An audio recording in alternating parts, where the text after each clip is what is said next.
duiwe nawe nuwanje aranzi nanje ndamuzi kubimenya nibwo buzima fisama horadashira. Uwo twidondora? Nitwa Apollinaire Habonimana, ndi umuririmbyi, ndubatse, mfise je n'umudamu wanje dufitanye abana 4, turashima Imana, turakorera Imana, ndi umwungere w'ishengero Shemeza Worship Temple. Apollinaire yakuriye hehe? Apollinaire yavukiye ku musozi Kavumu, niho narerewe, niho imuhira, niho nataye uruzogi, hanyuma inkurira ahantu hatandukanye. Uwo kwita imfura muri gospel yobabesha? Wavyisanzemwo gute? Uwo nyita imfura muri gospel bivana n'insobanuro duha iryo jambo gospel, kubera ko gospel bisobanura ubutumwa bwiza. Imfura rero mu butumwa bwiza jewe sinabanyitangiye imbere, ni Kristo, ariko ndafise aho nasanze ubutumwa bwiza canke indirimbo z'Imana nkuko benshi bavyita, ndafise aho nazisanze. Imbere yanje hari ababikoze mu buryo bwabo, hanyuma jewe nitavye umuhamagaro, nsanga aho bigeze n'ingene bisa, nja muri urwo rugendo, ninjira iyo train, hanyuma Imana inkoresha icyo yashatse kunkoresha kuva igihe nahagurutse gushika uyu munsi. Nico gituma bamwe bashobora kunyita imfura muri gospel. Mbega ivy'umuziki vyoba ari ivy'umuryango? Amatwi adusumira ngo na Nick Dave mwariganye ivy'umuziki?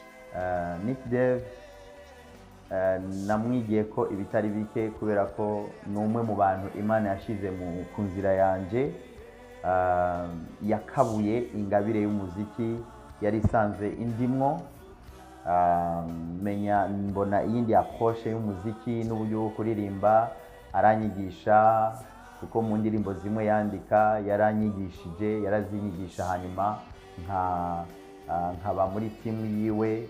Igihe twamaranye by'ukuri ndagishimira Imana kandi ndakimushimira kuko cakarihije ingabire yanjye. Igikundiro ufise ku bantu wibaza ko biva kuki? Igikundiro mfise ku bantu navyo nari murakoze kubimenyesha. Nibaza ko kiva ku Mana, kuko Imana niyo ituma umuntu agira igikundiro ku bantu, kuko igikundiro si ikintu umuntu afabrika. Nibaza ko mu Gifaransa ari faveur, nimba ntihenze.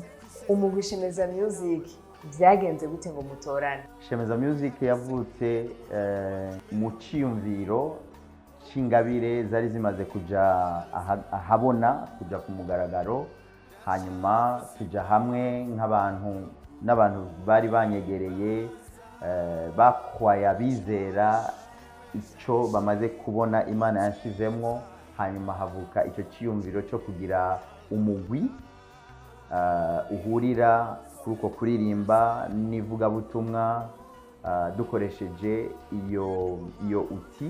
None ni kubera iki mu mugwi wose hamenyekanye Apollinaire wenyene? Burya igikorwa cyose kigira umuvisionnaire, umuntu atwaye iyerekwa canke imbono. Ni ukuvuga ngo nije nari narongoye Shemeza kuva ikivuka gushika uyu munsi. Album yanyu ya mbere yarakunzwe cyane gose, mubiravye mwibaza ko byavuye kuki? Yari inkoro nshasha ije, approche nshasha y'umuziki mu muryango w'abakunda indirimbo za gospel. Ikindi simplicité yayo yajemwo ukoroha, indirimbo ziririmbika ku buryo na nyogokuru canke sogokuru, abantu batari abahinga mu by'umuziki boririmba izo ndirimbo. ukiri umusore vyoba vyarashitse ugakubitwa ifoto n'inkumi? Cyane rwose, kandi ibyo byama byabaye. Nkiri umusore narakunze, hanyuma ndabenga, hanyuma nanje ndabengwa, ndarya ifoto, ndarimira, hanyuma ubuzima burabandanya, kuko numva ko siryo herezo ry'ubuzima, siryo herezo ry'isi, kuko numva ndi à la recherche y'umuntu Imana yambikiye. Rero atabaye uwo, ni ukuvuga ngo uwundi arahari. ngo ni by'ukuri yuko Apolinere yoba yarigeze kwambara ihereni?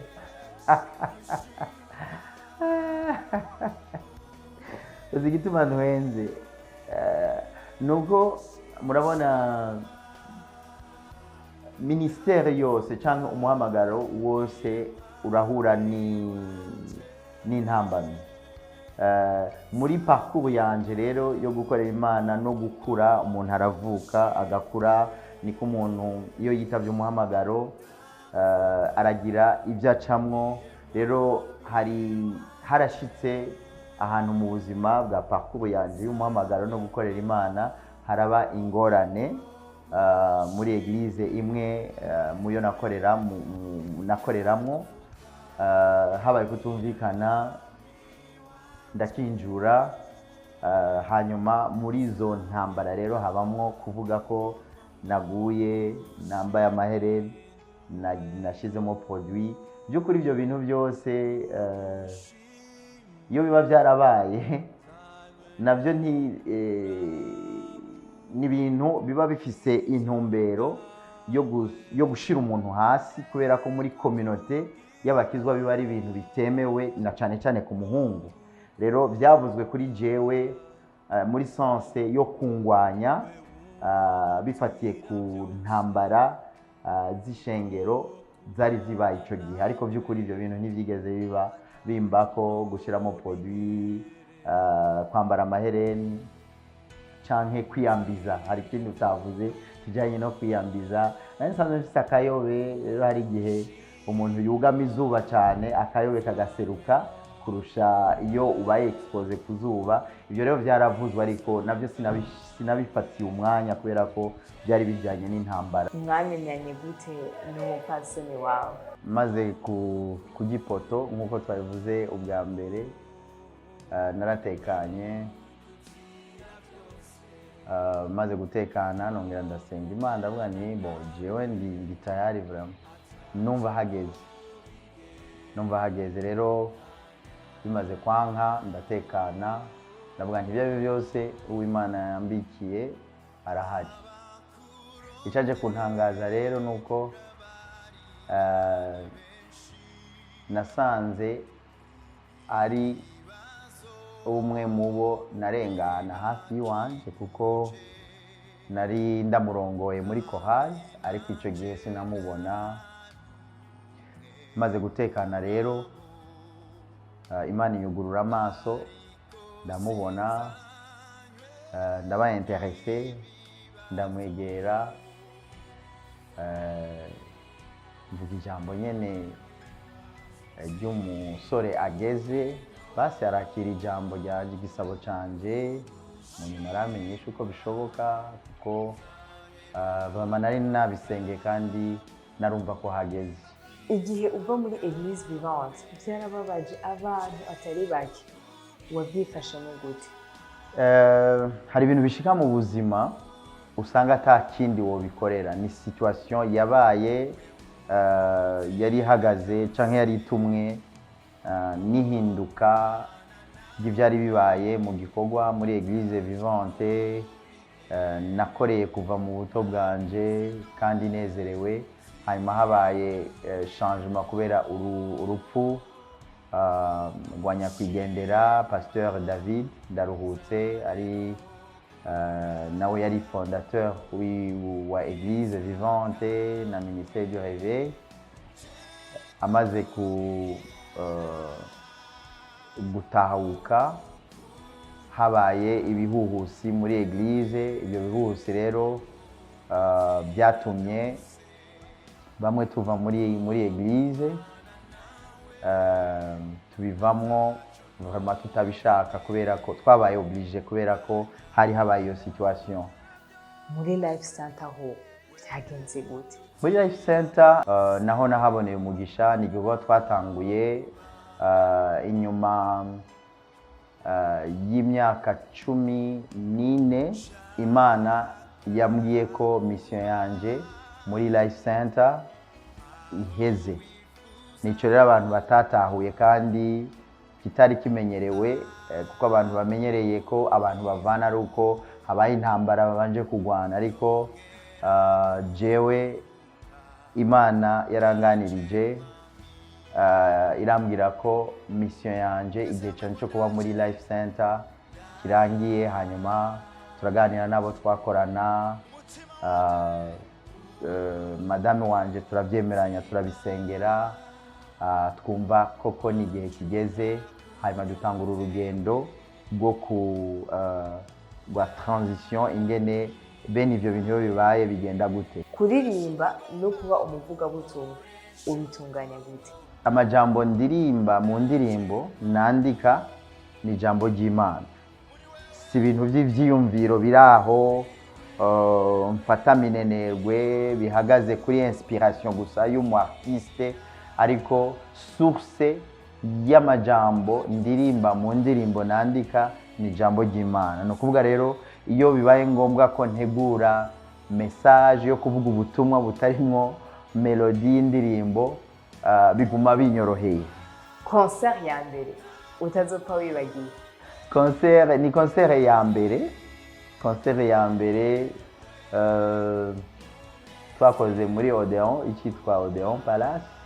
Ni concert yamarse ubuzima bwanje, aho ubona abantu bakwitavye, hanyuma ntibakwitavye gusa, nawe urafise icubaha, urabarindiriye, urafise icubaha. Gukorana n'ibindi bihangange muri gospel wibaza ko byoba bifasha iki urwaruka ruko ruraza mu muziki? Gospel canke umuziki ubwawo ni ikintu kinini cyane, ni ikintu kinini cyane.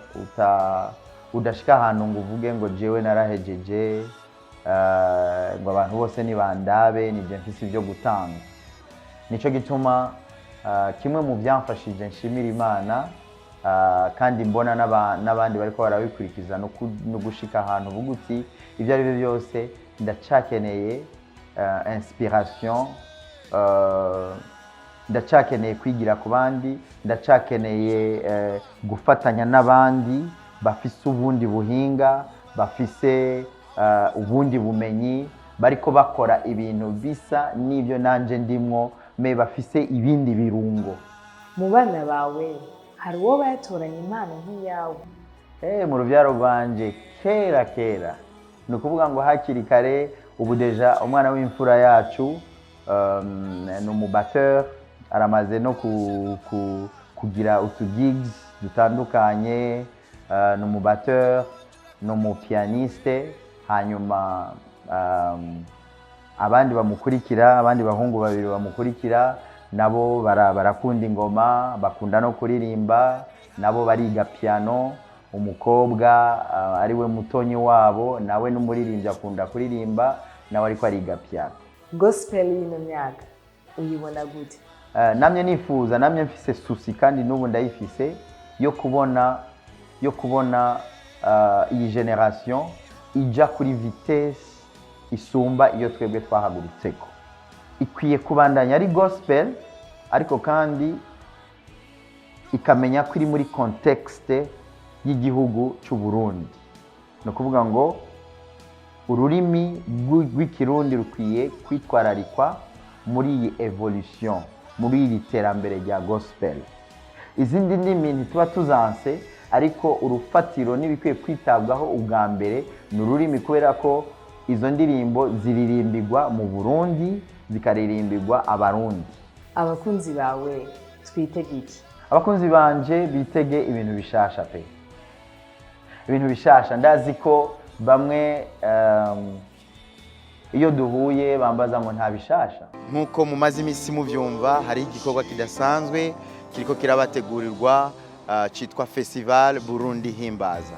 Icyo gikorwa kizoba kigizwe no gusohora CD nshasha, ibitabo n'amakoncert, akazoba aremeshwa na je ubwanje ndiko ndabatumira n'abantu bavuye hirya no hino mwari mukumbuye, bavuye mu mpinga zine z'isi bazoza kwifatanya natwe kuri uwo munsi udasanzwe. Turabatumiye rero mu buryo bw'umwihariko abari mu ntara z'igihugu, abari hanze y'igihugu, mutegura amatike yanyu kugira ngo muze kwifatanya natwe. Festival Burundi Himbaza irabateguriwe ku bwanyu.